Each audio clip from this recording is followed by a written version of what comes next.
41वा अध्याय काशी यात्रा किंवा त्वष्टाख्यान असाही ओळखला जातो. नामधारक सिद्धमुनींना साष्टांग नमस्कार करून त्यांची स्तुती करतात आणि त्यांना प्रश्न विचारतात, एक विनंती करतात की तुम्ही जेव्हा गुरूंच्या चरणी होतात, त्यांच्या सानिध्यामध्ये होता, त्यावेळी तिथे आणखी कोण शिष्य होते, आमच्या पूर्वजांपैकी कोणी तिथे सेवेत होते का? असं विचारल्यावर सिद्धमुनी म्हणाले, ऐक, सविस्तर सांगतो. तुमचे पूर्वज सायनदेव म्हणून जे होते ते वासर गावात राहत होते. ते श्रीगुरूंचे महात्म्य ऐकून गाणगापुरास आले. गाणगापूर बघताच त्यांना खूप आनंद झाला. ते लोटांगण घालत नमस्कार करत मठामध्ये आले आणि श्रीगुरूंच्या चरणांना स्पर्श करून त्यांनी त्यांची स्तुती केली. त्यांच्या डोळ्यातून आनंदाने अश्रू वाहत होते. ते श्रीगुरूंना म्हणाले, स्वामी, तुम्ही ब्रह्मा विष्णू महेश आहात. तुम्ही साक्षात विष्णू आहात. तुम्ही वाळलेल्या लाकडाला पालवी फुटवली, वांझ म्हैस जी होती ती दुपटी केली. तुम्ही त्रिविक्रम भारतीला विश्वरूप दाखवले. असा तुमचा महिमा आहे. तुम्ही भक्तांचा उद्धार करण्यापूर्वी त्रैमूर्ती अवतार घेतला आहे. तुमचा महिमा अपार आहे. सायनदेवाने अशी स्तुती केल्यावर श्री गुरूंनी त्यांच्या मस्तकावर हात ठेवून म्हणाले की तू आता संगमावर जा, तिथे आंघोळ कर, अश्वत्थाची पूजा कर आणि पुन्हा मठामध्ये ये. आज आमच्याबरोबरच तुला भोजन घ्यायचे आहे. श्री गुरूंनी अशी आज्ञा करताच सायनदेवानी त्यांनी सांगितल्याप्रमाणे केले आणि ते गुरूंच्या समोर बसले असताना त्यांनी सायनदेवांना विचारले की तुझे नाव काय, तुझे गाव कोणते, तुझी बायका मुले कुठे असतात, तुझ्या घरी सर्व ठीक आहे ना? त्यावर तो म्हणाला, माझं नाव सायनदेव. उत्तर कांची नावाच्या गावात मी माझ्या बायका मुलांसह राहतो. माझे सगळे लोक संसारी आहेत. मला मात्र इथे राहून आपली सेवा करण्याची इच्छा आहे. तेव्हा श्रीगुरू तुला म्हणाले की अरे, इथे राहणं काही सोपं नाही, तुला हे कष्ट काही झेपणार नाहीत. तेव्हा सायनदेव म्हणाले की स्वामी, मला कितीही कष्ट पडू दे, मी सगळं काही सहन करीन, पण मला तुमची सेवा करण्याची संधी द्या. मग श्रीगुरू म्हणाले, ठीक आहे, तुला जमेल तशी माझी सेवा कर. मग तेव्हापासून ते मठात राहू लागले आणि सायनदेव श्रीगुरूंची सेवा करू लागले. असे 3 महिने लोटले. एके दिवशी श्रीगुरूंनी त्यांच्या धैर्याची परीक्षा पाहण्याचे ठरवले. एके दिवशी श्रीगुरू संगमाकडे निघाले. जाताना त्यांनी फक्त सायनदेवाला बरोबर घेतले. संध्याकाळ झाली होती. अश्वत्थ वृक्षाजवळ सायनदेवाला ते गप्पा मारत बसले. रात्र झाली आणि अचानक सोसाट्याच्या वारासह वादळ आले. झाडे उन्मळून पडू लागली. तेव्हा आणि हे जे सगळे काही होतं, हा जो वातावरणातला बदल होता, तो श्रीगुरूंनीच घडवून आणला होता सायनदेवांची परीक्षा घेण्यासाठी. सायनदेवांनी श्रीगुरूंच्या अंगावरती पांघरून घातले तरी त्यांची काही थंडी कमी होईना. म्हणून श्रीगुरू सायनदेवाला म्हणाले की तू लवकर मठात जा आणि शेकण्यासाठी विस्तव घेऊन ये, पण येताना उजवीकडे किंवा डावीकडे जराही पाहू नको. श्रीगुरूंनी सांगितल्याप्रमाणे सायनदेव विस्तव आणण्यासाठी गावाकडे निघाले. मुसळधार पाऊस कोसळत होता. पाऊस मी म्हणत होता. सगळीकडे अंधार होता. रस्ताही दिसत नव्हता. ते कसेबसे गाणगापुराच्या वेशीपाशी आले आणि द्वारपालाला हाक मारून त्यांनी श्रीगुरूंसाठी विस्तव मागितला. द्वारपालाने पेट्टे निखारे एका पात्रात घालून त्यांच्याकडे दिले. श्रीगुरूंनी त्यांना सांगितले होते की डावी उजवीकडे पाहू नका, पण असे का सांगितले हे त्याला काही समजेना. ते पुन्हा परत निघाले. केवळ जिज्ञासा म्हणून डावी उजवीकडे पाहतो तर काय, त्याच्याबरोबर 2 प्रचंड नाग अर्धे उभे राहून फणा वर करून चालले होते. त्या अजस्त्र नागांना पाहून ते अतिशय घाबरले व संगमाकडे धावत सुटले. त्यांच्याबरोबर ते नागही येत होते. श्रीगुरूंचे स्मरण करत सायनदेव संगमाजवळ आले. सहस्र दिव्यांच्या प्रकाशात श्रीगुरू वृक्षाखाली बसले होते. त्यांच्या भोवती अनेक ब्राह्मण वेदपठण करत बसले आहेत असे त्यांना लांबून दिसले. पण ते जवळ गेले तेव्हा श्रीगुरू एकटेच होते. त्यांना काही कळेना. ते 2 नाग श्रीगुरूंना वंदन करून एकाएकी गायब झाले. अत्यंत घाबरलेल्या सायनदेवाला पाहून श्रीगुरूंनी विचारले, अरे सायनदेवा, तू इतका का घाबरलेला दिसतोयस? तुझ्या रक्षणासाठीच मी ते नाग पाठवलेले होते. सायनदेव श्रीगुरूंच्या पाया पडून म्हणाले की मला दृढभक्ती कशी करायची असते ते सांगा, म्हणजे माझेही मन तुमच्या चरणी स्थिर राहील. माझे मन स्थिर नव्हते, म्हणूनच मी तुमची आज्ञा मोडली. श्रीगुरू म्हणाले, दृढभक्ती कशी असते याविषयी मी तुला उद्या एक कथा सांगेन. आता रात्र झाली आहे, आपण मठात जाऊया. मठातले इतर शिष्यही ते कथा ऐकण्यासाठी बाहेर आले. तेव्हा श्रीगुरूंनी कथा सांगायला सुरुवात केली. एकदा काय झालं, कैलास पर्वतावर शिव पार्वती एकांतात बोलत बसले होते. तेव्हा पार्वतीने शंकरांना विचारले, नाथ, गुरुभक्ती कशी असते ते मला सविस्तर सांगा ना. पार्वतीने असे विचारल्यावर शिवशंकर म्हणाले, एका गुरुभक्तीने सर्व काही साध्य होते. शिव तोच गुरु समजावा. अनेक व्रते अनुष्ठाने करून सुद्धा जी गोष्ट साध्य होत नाही ती गुरुभक्तीने त्वरित साध्य होते. तपानुष्ठान, यज्ञयाग, दानधर्म यात अनेक संकटे येतात. गुरुभक्तीचं तसं काही नाही. गुरुभक्तीने सर्व काही लवकर साध्य होते. हे पार्वती, याविषयी मी तुला एक कथा सांगतो. असं म्हणून भगवान श्री शंकरांनी एक कथा सांगायला सुरुवात केली. त्वष्टा हा ब्रह्मदेवाचा अवतार. त्याला एक अत्यंत सुंदर, बुद्धिमान, कार्यकुशल असा पुत्र झाला. त्वष्ट्याने त्याचे मौजी बंधन करून त्याला विद्याध्ययनासाठी गुरुच्या घरी पाठवले. ती गुरुगृही राहून आपल्या गुरूंची अगदी मनोभावे सेवा करत असे. एके दिवशी मोठा पाऊस सुरू झाला आणि गुरूंची ती शाळा गळू लागली. त्यावेळी गुरु त्या शिष्यांना म्हणाले, ही आमची जुनी झालेली पर्णशाळा दरवर्षी पावसाळ्यात गळते, म्हणून तू आमच्यासाठी एक भक्कम, कधीही न गळणारं घर तयार कर. त्याचवेळी गुरुपत्नी त्या शिष्याला म्हणाली, माझ्यासाठी एक चांगली कंचुकी आण. ती विणलेली नसावी किंवा शिवलेलीही नसावी. गुरुपुत्र म्हणाला, माझ्यासाठी पादुका आण. त्या घालून पाण्यावरून चालता यावे. त्या पादुका मला वाटेल तिथे घेऊन जातील. त्या पादुकांना अजिबात चिखल लागता कामा नये. अशा पादुका माझ्यासाठी लवकर आण. गुरुकन्या म्हणाली, माझ्यासाठी सुद्धा काहीतरी आण. मला 2 कर्णभूषणे आण. त्याचप्रमाणे मला खेळण्यासाठी हस्तिदंती घरकुल आण, जे कधीही तुटणार नाही, जे कधीही खराब होणार नाही. आणि मला भांडीकुंडीही आण छोटी छोटी, की ती सारखी नवीन दिसली पाहिजेत, ती कधीच काळी पडता कामा नयेत. त्या शिष्याने सर्व वस्तू आणण्याचे कबूल केले आणि तो निघाला. तो एका मोठ्या अरण्यात शिरला आणि विचार करू लागला की मी एक साधा शिष्य, एक ब्रह्मचारी, मला साधी पत्रावळी तयार करता येत नाही.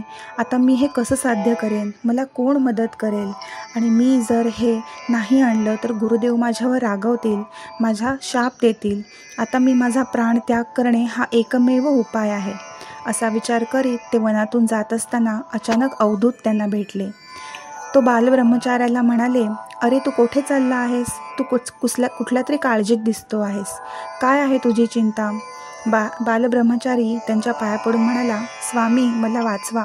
मी चिंतासागरात बुडालो आहे. माझे पूर्वपुण्य थोर म्हणून आज तुम्ही मला भेटलात. अवधूताने त्याला आलिंगन देऊन सगळी विचारपूस केली. तेव्हा बालब्रह्मचार्याने आपली सगळी हकीकत सांगितली. गुरूंनी जे जे काय आणायला सांगितले आहे ते सांगितले. आता मी काय करू तुम्हीच सांगा. तेव्हा अवधूत म्हणाले, तू आता काशी क्षेत्री जा, त्यामुळे तुझे काम होईल. काशी महाक्षेत्र असून तिथे सर्व कार्ये सिद्धीस जातात. तिथेच तुझ्या सर्व साधकांची साधना सफल होईल. तुला 4 पुरुषार्थ प्राप्त होतील. तू कसलीही चिंता करू नको. तेव्हा अवधूताला त्या ब्रह्मचार्याने विचारले की काशी वगैरे कुठे आहे ते मला काहीच माहिती नाही. मी तर आता सध्या अरण्यात आहे, मला कसं कळणार? तुम्ही मला तिकडे न्याल का? पण तुम्हाला खूप कामे असतील ना, आता काय करू? अवधूत म्हणाले, चिंता करू नको, मी तुला घेऊन जातो. त्या निमित्ताने मलाही काशी विश्वनाथाचे दर्शन घडेल. काशी यात्रा नाही, पण जीवन व्यर्थ ठरते. असं म्हणून ते काशी क्षेत्री गेले. तिथे गेल्यावर ब्रह्मचार्याला तिथे असलेल्या शिवलिंगाचे कोणत्या प्रकारे दर्शन घ्यावे हे अवधूतने नीट समजावून सांगितले. त्याच्यानंतर त्यांनी काशी यात्रा केली, सगळीकडे फिरले. मित्रांनो, काशी यात्रेत ते कुठे कुठे गेले ह्याचे सविस्तर वर्णन गुरुचरित्राच्या या अध्यायात दिलेले आहे. त्याच्यानंतर बालब्रह्मचार्याला काशी महात्म्य सांगून, त्याच्यानंतर यात्रा पूर्ण कशी करायची हे सांगून त्यांनी त्याच्याकडून यात्राही करून घेतली. त्यावेळी भगवान शंकर प्रसन्न झाले आणि तुला हवा तो वर माग असे म्हणाले. तेव्हा आपल्या गुरुपत्नीने, गुरुकन्या, पुत्राने जे जे मागितले होते ते सर्व ब्रह्मचार्याने शंकरांना सांगितले. संतुष्ट झालेले शंकर त्याला म्हणाले, तुझी गुरुभक्ती पाहून मी तुझ्यावर प्रसन्न झालो आहे. स्वतःसाठी काही न मागता तू गुरुसाठी मागितलंस. तुला सर्व विद्या प्राप्त होतील. तू विश्वकर्मा होशील. तुला 4 पुरुषार्थ प्राप्त होतील. सृष्टी रचनेचे सामर्थ्य तुला प्राप्त होईल. असा वर देऊन भगवान शंकर गुप्त झाले. मग त्याने भगवान शंकरांनी दिलेल्या सामर्थ्याने आपल्या गुरूंच्या, गुरुपत्नीच्या आणि त्यांच्या मुलांच्या सगळ्या मागण्या मान्य केल्या. त्या सगळी वस्तू पाहून गुरु म्हणाले की तुझ्या भक्तीने मी संतुष्ट झालो आहे. तुला सगळ्या विद्या प्राप्त होतील. तेव्हा ही कथा सांगून भगवान शंकर पार्वतीला म्हणाले, पार्वती, गुरुभक्ती ही अशी असते. एका गुरुभक्तीने मनुष्य भवसागर तरुण जाऊ शकतो. ज्याच्या ठिकाणी दृढभक्ती असते त्यांच्या सर्व इच्छा पूर्ण होतात.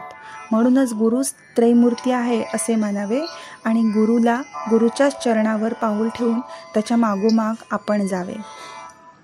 आता हे सगळी गोष्ट सांगून जेव्हा श्री गुरूंनी सायनदेवाला ह्या गोष्टीचं फलित विचारलं, तेव्हा सायनदेवांना ह्या गोष्टीचं फलित चांगल्या प्रकारे समजलं होतं. त्यांना अतिशय समाधान वाटलं आणि मग ते श्रीगुरू अत्यंत प्रसन्न झाले.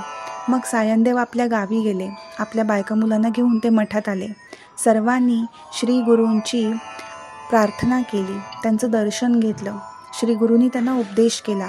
श्रीगुरू सायनदेवाला म्हणाले, तुझ्या ज्येष्ठ पुत्र नागनाथाला पूर्णायुष्य प्राप्त होईल, त्याची वंशवृद्धी होईल, तो माझा परमभक्त होईल. तुला आणखी एक पत्नी असेल, तिला 4 पुत्र होतील, त्यांना सर्व प्रकारची सुखे प्राप्त होतील. तुझ्या ज्येष्ठ पुत्राची सर्वत्र मोठी कीर्ती होईल. आता तुम्ही सगळ्यांनी संगमावर जाऊन स्नान घ्यावे आणि अश्वत्थाची पूजा करून मठात यावे. श्रीगुरू म्हणाले, आज अनंत चतुर्दशी आहे. सर्वजण आज देव अनंताची पूजा करतात. त्यावर सायनदेव म्हणाले, स्वामी, तुमची चरणसेवा हेच आमच्यासाठी अनंत व्रत आहे. पण या व्रताचे महत्त्व काय आहे? या व्रताचा विधी कसा असतो? सायनदेवांनी असं विचारल्यावर श्रीगुरूंनी अनंत व्रत सांगण्याचे मान्य केले. अशा रीतीने श्री गुरु चरित्रामृतातील सायनदेवाची गुरुसेवा काशी यात्रा त्वष्टाख्यान नावाचा अध्याय 41 या ठिकाणी समाप्त झालेला आहे. अध्याय क्रमांक 42 हा गुरुचरित्रातला एक अत्यंत महत्त्वाचा अध्याय आहे, ज्यात अनंत व्रताची कथा आणि विशेषतः कौंडिल्य ऋषींची कथा सांगितलेली आहे. ही कथा अत्यंत भावनिक, शिकवण देणारी आणि धर्मनिष्ठतेचे महत्त्व सांगणारी आहे. चला तर बघूया कौंडिल्य ऋषी आणि त्यांच्या पत्नीची कथा. कौंडिल्य नावाचे एक ऋषी होते. त्यांनी एके दिवशी वनात अनंत व्रत करणाऱ्या काही स्त्रिया पाहिल्या. त्यांना या व्रताबद्दल कुतूहल वाटलं. त्यांनी त्यांच्याकडून विचारपूस केली. स्त्रियांनी सांगितले की हे अनंत व्रत आहे. हे व्रत केल्याने घरात सुख, शांती, समृद्धी आणि धनसंपत्ती नांदते. हे व्रत भगवान विष्णूच्या अनंत रूपाचे पूजन आहे. कौंडिल्य ऋषींनी घरी जाऊन पत्नीला ते व्रत करायला लावले. पत्नीने मनोभावे ते व्रत केले. 14 गाठींची अनंत दोरी हातात बांधली आणि व्रत चालू केले. काही काळानंतर ह्या ऋषींना वाटू लागले की त्यांच्या घरात आलेली समृद्धी, यश हे त्यांच्या योगशक्तीमुळे आणि ज्ञानामुळे आलेले आहे, अनंत व्रतामुळे नव्हे. त्यांना व्रतावरचा विश्वास राहिला नाही. त्यांनी पत्नीच्या हातातील अनंताची दोरी जबरदस्तीने ओढून काढली आणि आगीत टाकून जाळून टाकली. त्यामुळे त्यांची पत्नी खूप व्यथित झाली, पण शांत राहिली. तिने मनोमन अनंताची प्रार्थना सुरूच ठेवली. पण त्या घटनेनंतर ऋषींच्या आयुष्यात दुःख, संकट, दरिद्रीपणा, अपयश यांची मालिका सुरू झाली. वैराग्य आल्यामुळे ते वनात गेले आणि विचार करू लागले की हे सगळं का घडलं. ते भटकत शेवटी विवेक प्राप्त करून अनंत देवाची आठवण काढू लागले, पश्चाताप करू लागले आणि पुन्हा व्रत करण्याचा संकल्प त्यांनी केला. त्या ऋषींना एके दिवशी स्वप्नात अनंत भगवानांनी दर्शन दिले आणि म्हणाले, तू माझ्या व्रताचा अपमान केलास म्हणून तुला हे दुःख भोगावं लागलं. पण आता पश्चाताप केलास म्हणून तुला पुन्हा सर्व काही मिळेल. पण लक्षात ठेव, व्रत हे श्रद्धा, भक्ती आणि नम्रतेने करावे लागते, अहंकाराने नाही. मग ऋषी घरी परतले. पत्नीच्या सहकार्याने पुन्हा त्यांनी श्रद्धेने व्रत चालू केले. त्यांच्या जीवनात पुन्हा सुखशांती आली. ह्या कथेतून आपल्याला काय संदेश मिळतो तर व्रत, पूजन यांचा प्रभाव श्रद्धा आणि नम्रतेवर अवलंबून असतो. अहंकार ही अतिशय घातक वृत्ती आहे. स्त्रियांच्या भक्तीचा प्रभाव, त्यांच्या निष्ठेची ताकद दाखवणारी ही कथा आहे. अनंत व्रत हे केवळ कर्मकांड नसून त्यामागची भावना महत्त्वाची आहे. अशा प्रकारे ह्या अध्यायामध्ये श्री गुरूंनी ह्याचे वर्णन केलेले आहे की अनंत व्रताचे महात्म्य काय आहे, की ते कसे करावे आणि ते केल्यानंतर आपल्याला कोणती फळे मिळू शकतात याच्यावरती प्रकाश टाकलेला आहे. गुरुचरित्राचा 43वा अध्याय हा अत्यंत अर्थपूर्ण व प्रेरणादायी अध्याय आहे. या अध्यायात विमर्शन राजाची कथा संपूर्णपणे विस्ताराने सांगितलेली आहे. ही कथा विशेषतः पतिव्रता धर्म, अनंतव्रताचे महत्त्व आणि अहंकाराचे परिणाम यांचा उत्कृष्ट बोध देते. तर चला पाहूया श्री गुरुचरित्रातील अध्याय क्रमांक 43 मधील ही विमर्शन राजाची कथा. विमर्शन नावाचा एक राजा होता. तो अतिशय बुद्धिमान, बलाढ्य आणि अत्यंत पराक्रमी होता. त्याच्या राज्यात सुख, समृद्धी आणि भरभराट होती. त्याची पत्नी पतिव्रता, भक्तिमयी आणि धर्मनिष्ठ होती. ती दरवर्षी भाद्रपद शुद्ध चतुर्थीला श्रद्धेने अनंत व्रत करीत असे. 14 गाठी असलेली केशर कुंकवाची अनंत दोरी तयार करून ती डाव्या हाताला बांधत असे व विष्णूच्या अनंत रूपाची पूजा करत असे.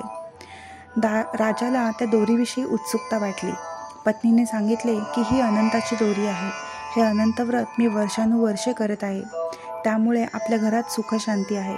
परंतु राजाला हे मान्य नव्हतं आणि त्याने ती दोरी फेकून दिली. त्याच्यामुळे त्याला अनेक संकटांचा सामना करावा लागला. पण या काळात मात्र राजाची पत्नी त्याची मनःपूर्वक अनंत देवाची पूजा करत राहिली. शेवटी राजाने ओळखले आणि त्यांनी तपश्चर्या करून देवाची क्षमा मागितली. त्यांनी पुनरागमन केले आणि त्याचे प्रायश्चित घेतले. या कथेतला बोध असा आहे की अहंकार हा अतिशय वाईट. कितीही राजा बलाढ्य असला तरीसुद्धा अहंकार जर झाला तर त्याला रसातळाला जायला फार वेळ लागत नाही. श्री गुरुचरित्रातील हा 43वा अध्याय भक्ती, धर्म आणि विनम्रतेचे अत्यंत सुंदर उदाहरण आहे. श्री गुरुचरित्रातला 44वा अध्याय म्हणजे गुरूंच्या लीलेचा परमोच्च बिंदू आहे. यात श्री गुरूंनी आपली संसारी भूमिका पूर्ण करून संन्यास स्वीकारण्याचा निर्णय घेतला आणि शिष्यांना भविष्यातील दर्शन दिलं, म्हणजेच ते पुन्हा जन्म घेऊन येणार आहेत हे सांगितलं. तर चला पाहूया कथा सारांश. श्री गुरूंनी त्यांच्या शिष्यांना सांगितलं की मी आता या शरीराचा त्याग करून पुढच्या ठिकाणी दुसरं रूप धारण करणार आहे. त्यांच्या शिष्यांना अतिशय दुःख झालं. ते म्हणाले, गुरुदेव, तुम्ही आम्हाला सोडून जाऊ नका. पण श्री गुरूंनी समजावलं की हे शरीर नश्वर आहे. मी तुम्हाला कायमचं सोडत नाही आहे. मी पुन्हा दुसऱ्या रूपात दुसऱ्या ठिकाणी अवतार घेईन. त्यानंतर श्री गुरूंनी कडेलेवन किंवा कडलिवन नावाच्या ठिकाणी प्रवेश केला आणि अदृश्य झाले. शिष्य रडत बसले. थोड्याच दिवसात एक चमत्कार घडला. त्याच भागात एका ब्राह्मणाच्या घरी एका बालकाचा जन्म झाला, ज्याने जन्मताच गुरूंसारखी लक्षणं आणि बोलणं दाखवलं. ओंकार असं म्हटलं. शिष्य तेथे गेले आणि त्या बालकाच्या रूपात त्यांना श्री गुरूंचे दर्शन झाले. गुरूंनी त्या बालमुखाच्या मुखातून सांगितलं, मी तुमच्यासोबतच आहे, फक्त दुसऱ्या रूपात. या अध्यायातून शिकण्यासारखं भरपूर आहे. गुरु कधीच आपल्या भक्तांना सोडत नाहीत. ते नेहमी आपल्या आसपास असतात. गुरु शरीर रूपाने असोत किंवा नाही, त्यांच्या कृपा सदैव चालू असतात. गुरु हे वेळोवेळी नव्या रूपात प्रगट होतात. ते फक्त भक्त ओळखू शकतात. त्यांना पुन्हा दर्शन मिळते. आपण फक्त शरीरावर प्रेम न करता त्यांच्या तत्वावर श्रद्धा ठेवली पाहिजे. गुरूंच्या लीला अतर्क्य आणि अद्भुत असतात. त्या फक्त श्रद्धेनेच समजतात, बुद्धीने नाही, अशी ह्या अध्यायातून शिकवण मिळालेली आहे. गुरुचरित्रातला 45वा अध्याय हाही अत्यंत प्रेरणादायी आहे. तर चला पाहूया ह्याचा सारांश. हा अध्याय श्री गुरूंच्या वाणीतील सामर्थ्य म्हणजेच त्यांच्या आशीर्वादाने किंवा वचनाने घडणाऱ्या अद्भुत घटनांवर आधारित आहे. या अध्यायात एक ब्राह्मण दाम्पत्य श्री गुरूंच्या सेवेसाठी येते. त्यांना संतती नव्हती, त्यामुळे त्यांचं मन खूप दुःखी होतं. त्यांनी गुरूंना नम्र विनंती केली की गुरुदेव, आम्हाला एक पुत्र होऊ दे, जो विद्वान, ज्ञानी व सत्कर्मी असेल. श्री गुरूंनी त्यावर प्रसन्न होऊन सांगितलं की तुमच्या घरी एक पुत्र जन्माला येईल. तो मोठा शहाणा, पंडित आणि गुरुभक्त असेल. निश्चितच गुरूंचं वचन खोटं ठरलं नाही. काही काळात त्यांच्या घरी एक तेजस्वी मुलगा जन्माला आला. तो खरोखरच गुरूंच्या वचनाप्रमाणे मोठा ज्ञानी होता. तसाच एक दुसरा प्रसंग इथे वर्णन केलेला आहे. ह्या अध्यायात आणखी एक व्यक्ती येते जी गरीब, दुःखी आणि निराश असते. श्री गुरूंनी त्यांना सांगितलं, तू 7 दिवसात सुखी होशील. तुला धन, घर आणि समाधान मिळेल. आणि खरंच 7व्या दिवशी त्या व्यक्तीचं जीवन बदलतं. त्याला नोकरी, धन आणि सुखप्राप्ती होते. तर या अध्यायातून शिकण्यासारखं काही बरंच आहे. ते म्हणजे गुरूंची वाणी म्हणजेच सत्य. त्यांनी जे काही बोललं जातं ते अटळ असतं. ते शब्द फक्त शब्द नसून कृपाशक्तीने युक्त असतात. सद्गुरू हे भविष्यात काय घडेल हे पाहू शकतात आणि योग्य वेळी योग्य वचन आणि दिशा समजावतात.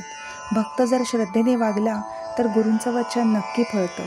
प्रसन्न गुरूची वाणी म्हणजेच भवितव्यातील आशीर्वाद असतो. म्हणजेच या अध्यायात श्री गुरूंचे वचन म्हणजे ईश्वराचा आदेश याचं वर्णन केलेलं आहे.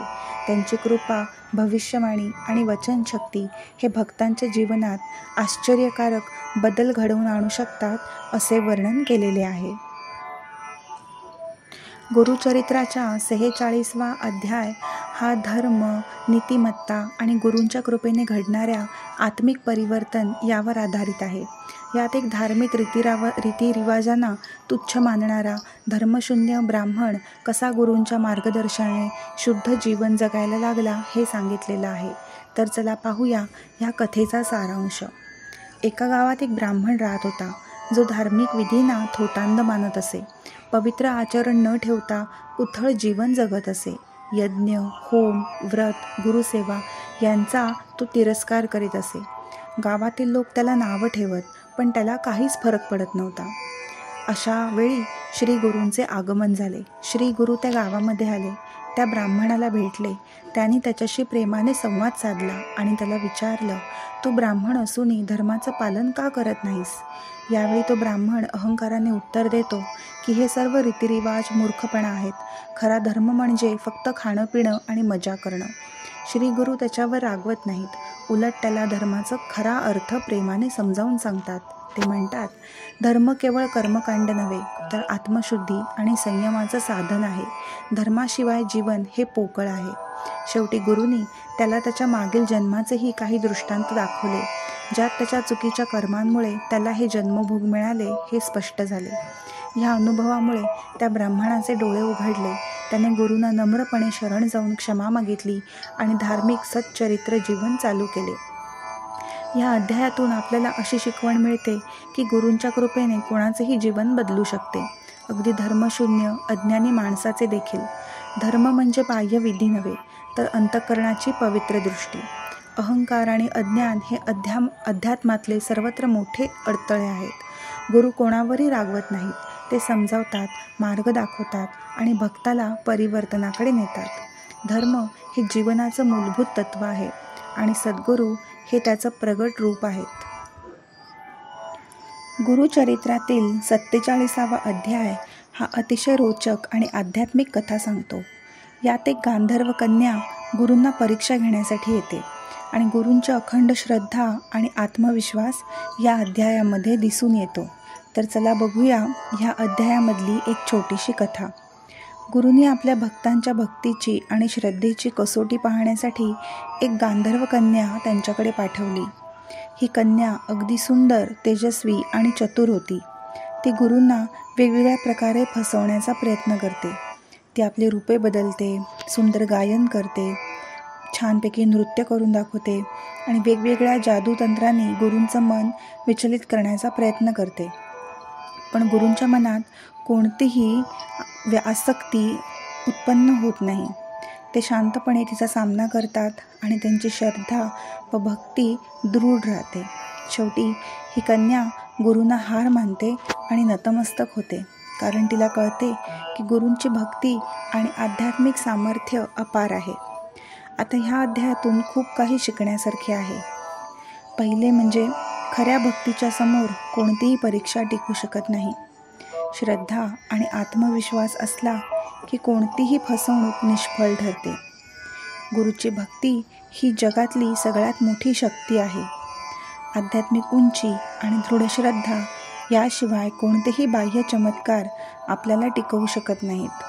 म्हणजेच या अध्यायात आपल्याला हे समजतं की श्रद्धा म्हणजेच गुरूची खरी शक्ती आहे आणि तीच भक्ताला सर्व संकटांपासून वाचवते. गुरुचरित्रातील 48वा अध्यायामध्ये आपण पाहणार आहोत एक गुरूंचा चमत्कार, ज्यामध्ये त्यांनी एका गावात पाणी आटलेल्या समस्येवर अद्भुत उपाय कसा केला. तर चला बघूया की एका गावातील पाण्याच्या तुटवड्याविषयी आणि श्री गुरूंच्या अद्भुत चमत्कारांची कहाणी या अध्यायामध्ये आपण बघणार आहोत. एका गावात पाण्याचा तुटवडा फारच गंभीर झाला होता. लोक फार त्रस्त होते. शेती उद्ध्वस्त होऊ लागलेली होती आणि पिण्याचं पाणीही मिळत नव्हतं. गावकरी अनेक ठिकाणी धावत होते, पण काहीही उपयोग होत नव्हता. श्री गुरूंना हे कळले. ते त्या गावात गेले आणि लोकांना शांत करत त्यांनी विश्वास दिला की लवकरच परिस्थिती सुधारेल. गुरूंनी काही मंत्र आणि पूजा केली. त्यानंतर त्या गावाजवळील नदीमध्ये पुन्हा पाणी वाहू लागले. गावकरी आनंदाने भरून गेले. त्यांचे मन गुरूंवर पूर्णपणे त्यांनी त्यांची श्रद्धा व्यक्त केली. तर ह्या अध्यायातून आपण काय शिकण्यासारखे आहे? गुरूंच्या कृपेने अशक्य गोष्टीही शक्य होतात. विश्वास आणि श्रद्धा असेल तर संकटे लवकर दूर होतात. गुरूंची शक्ती नैसर्गिक अडचणींवरही मात करू शकते आणि गुरु म्हणजेच भक्तांच्या आयुष्यातील एक आधारस्तंभ आहे. थोडक्यात काय तर गुरूंची कृपा संकटातली आशा आणि प्रकाश आहे. श्री गुरुचरित्रमधील 49वा अध्याय गुरु भक्तीची महती आणि एका अद्भुत चमत्काराची गोष्ट सांगतो. तर चला बघूया या अध्यायातील छोटीशी कथा. एका भक्ताला एकदा एक फार मोठा संकटकाळ आला होता. तो खूप दुःखी आणि चिंताग्रस्त होता. त्याने सर्वत्र मदत मागितली पण कुठेच नाही मिळाली. मग तो गुरूंना भेटला आणि त्याने आपले दुःख संकट त्यांना सांगितले. गुरूंनी त्याला शांत केले आणि त्याच्या संकटावर मात करण्यासाठी गुरुभक्तीचा मार्ग दाखवला. भक्ताने पूर्ण श्रद्धा आणि निष्ठेने गुरूंच्या शिकवणीचं पालन केलं. त्यानंतर अचानक एक मोठा चमत्कार घडला. भक्ताच्या आयुष्यात सर्व काही सुधारू लागले. त्याच्या संकटांचा अंत झाला. तर या अध्यायातून आपल्याला अशी शिकवण मिळते की गुरुभक्तीमध्ये खूप मोठं सामर्थ्य आहे. श्रद्धा, समर्पण आणि गुरूच्या आशीर्वादाने संकटे दूर होतात. गुरूंच्या कृपेने अशक्य गोष्टीही सहज शक्य होतात.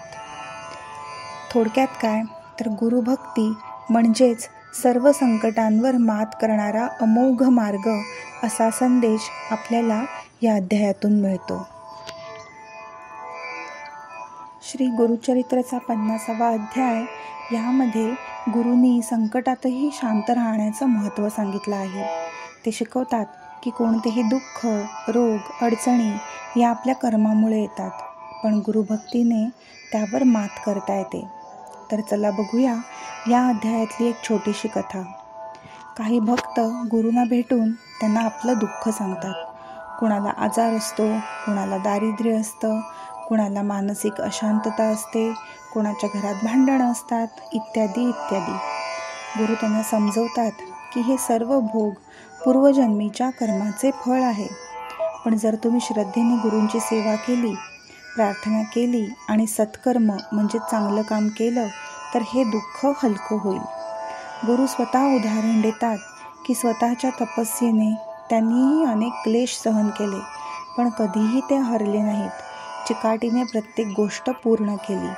तसंच ईश्वरावर श्रद्धा ठेवण्याचंही ते मार्गदर्शन करतात. या अध्यायातून आपल्याला अशी शिकवण मिळते की संकट टाळणं आपल्या हातात नसतं, पण त्यांना सामोरं कसं जायचं हे गुरु शिकवतात.